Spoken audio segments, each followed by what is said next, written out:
জহর সরকারকে নিয়ে তৃণমূলের দুই মত।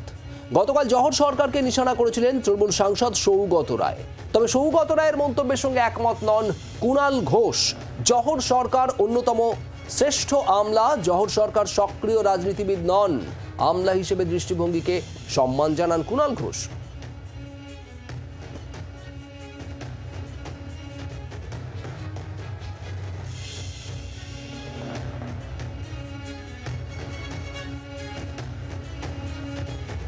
জহরবাবু ভোটে দাঁড়িয়েছেন কি দাঁড়াননি এটা কোনো বড় কথা নয়।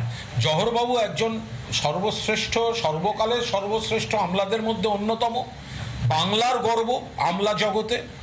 এবং তার অভিজ্ঞতা, যখন দল তাকে রাজ্যসভায় পাঠিয়েছে, দল তো এটা জেনেই পাঠিয়েছে যে তিনি রাজনীতিবিদ নন।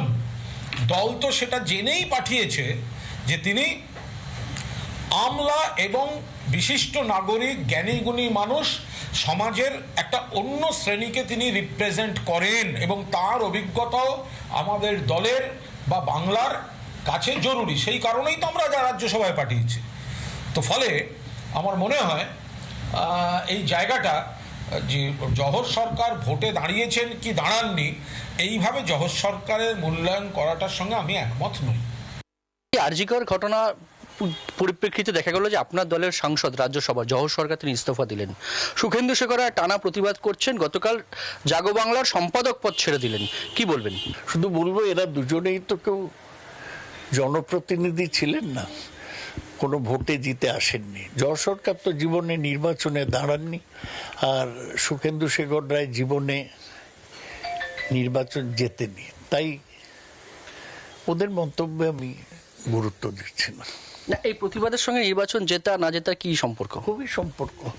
আপনি কার প্রতিনিধিত্ব করছেন? ধরুন আপনি একটা রাস্তায় গিয়ে কিছু বললেন, লোকে তো বিচার করবে কার হয়ে বলছেন না ইন্ডিভিজুয়াল।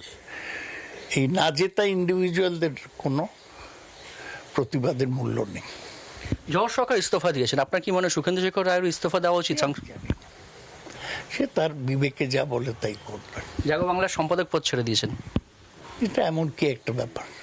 উনি আগেই কিছু দেখছিলেন না। বাংলার আওয়াজ, বাঙালির আবেগ, জি 24 ঘন্টা।